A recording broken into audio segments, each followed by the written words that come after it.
The dollar's collapsing! Sell everything! Lock your doors! Get your emergency preps! Get your ammo! Look at the dollar's collapsing! 10 years, or 2011, we were at 105, and now it's at about 77 cents. Oh, wait a second. That's Canadian dollar is collapsing relative to the U.S. So before it took, back... It's just crazy. So right now, if we look at the U.S. currency versus the Canadian, even Pablo says, Josh, or Dad, he calls me Dad. He says, this is nuts. The U.S. dollar is not collapsing. It takes $1 today to buy $1.31 of the Canadian dollar. All right, $1 in U.S. buys $1.31 Canadian dollars. It takes $1 today to buy how much of the euro? We'll start with the euro. To buy 90 cents of the euro. So the euro is still valued heavier than the U.S. dollar. But if we look at the charts here, we'll look at Canadian dollar, we'll look at the euro, and what you'll see is the same trajectory that the U.S. dollar, it used to be. It took a buck back here in 2011. It took a $1.47 to buy 1 euro. A $1.47 to buy 1 euro. Come here, buddy. Hold on a second. There we go. We got to get this Squeamy McGee. All right, so as you can see, it went from a $1.47 to buy 1 euro, now down to basically 1.12. That's a pretty significant fall. Oh, but how about the UK pound? Let's take a look at the British pound, shall we? Back in the day, it took right here in 2000, was that 14? It took $1.71 of US dollars to buy 1 British pound, and then we can see when Brexit came. It fell off a cliff down to $1. Took $1.22 to buy 1 UK pound, and now we're still sitting at $1.20. Basically, what's that? About $1.22 to buy 1 UK pound. All right, so the British pound has fallen off.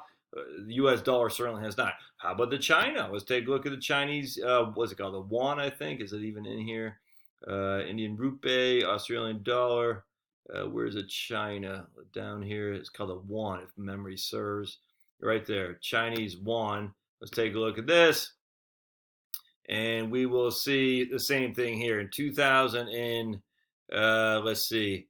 In 2000, it took 16 cents in 2014 to buy 1 Chinese dollar. Now it costs 14 cents to buy 1 Chinese dollar. So, look, there's no way someone could sit there and say the U.S. currency is falling off a cliff like everyone says. When they all say the dollar is collapsing in value, the dollar is going to collapse in value, it's simply not happening. It's not. Anyone who says that is silly. It's not happening. It hasn't happened. It's not happening. I remember back in the early to mid late 90s when all the Canadian teams moved south. You know, the Winnipeg Jets, the Quebec Nordiques, Winnipeg, Quebec. There seems like one other. Anyway, they moved south because they could not afford to pay salaries into U.S. dollars and Canadian dollars because the Canadian dollar is so lowly valued to the U.S. And then in the beginning of the next decade, it actually started to change. The U.S. dollar became less valued to the Canadian dollar. Now it's taking this different route where the U.S. dollar is much more, just much more valuable than the Canadian dollar, which actually for American investors makes Canadian real estate quite cheap, as a matter of fact. I would highly suggest you look at Canadian real estate for sure. I don't know how to buy it. I don't have any idea. It'd be kind of cool to get somebody from Canada in here that we can interview to talk about Canadian markets. I don't know how that works. I know Vancouver got killed when they started limiting Chinese nationals from buying their property, and rightly so, actually. But anyway, for the Canadian dollar is trading at 77 cents to the U.S. It takes literally $1 of U.S. to buy 77 cents of Canadian dollars. Cheap money, man, cheap money. And back in the day, the later 90s or 2000s, a lot of the Canadians were coming down here and buying Phoenix properties and Florida properties for cheap.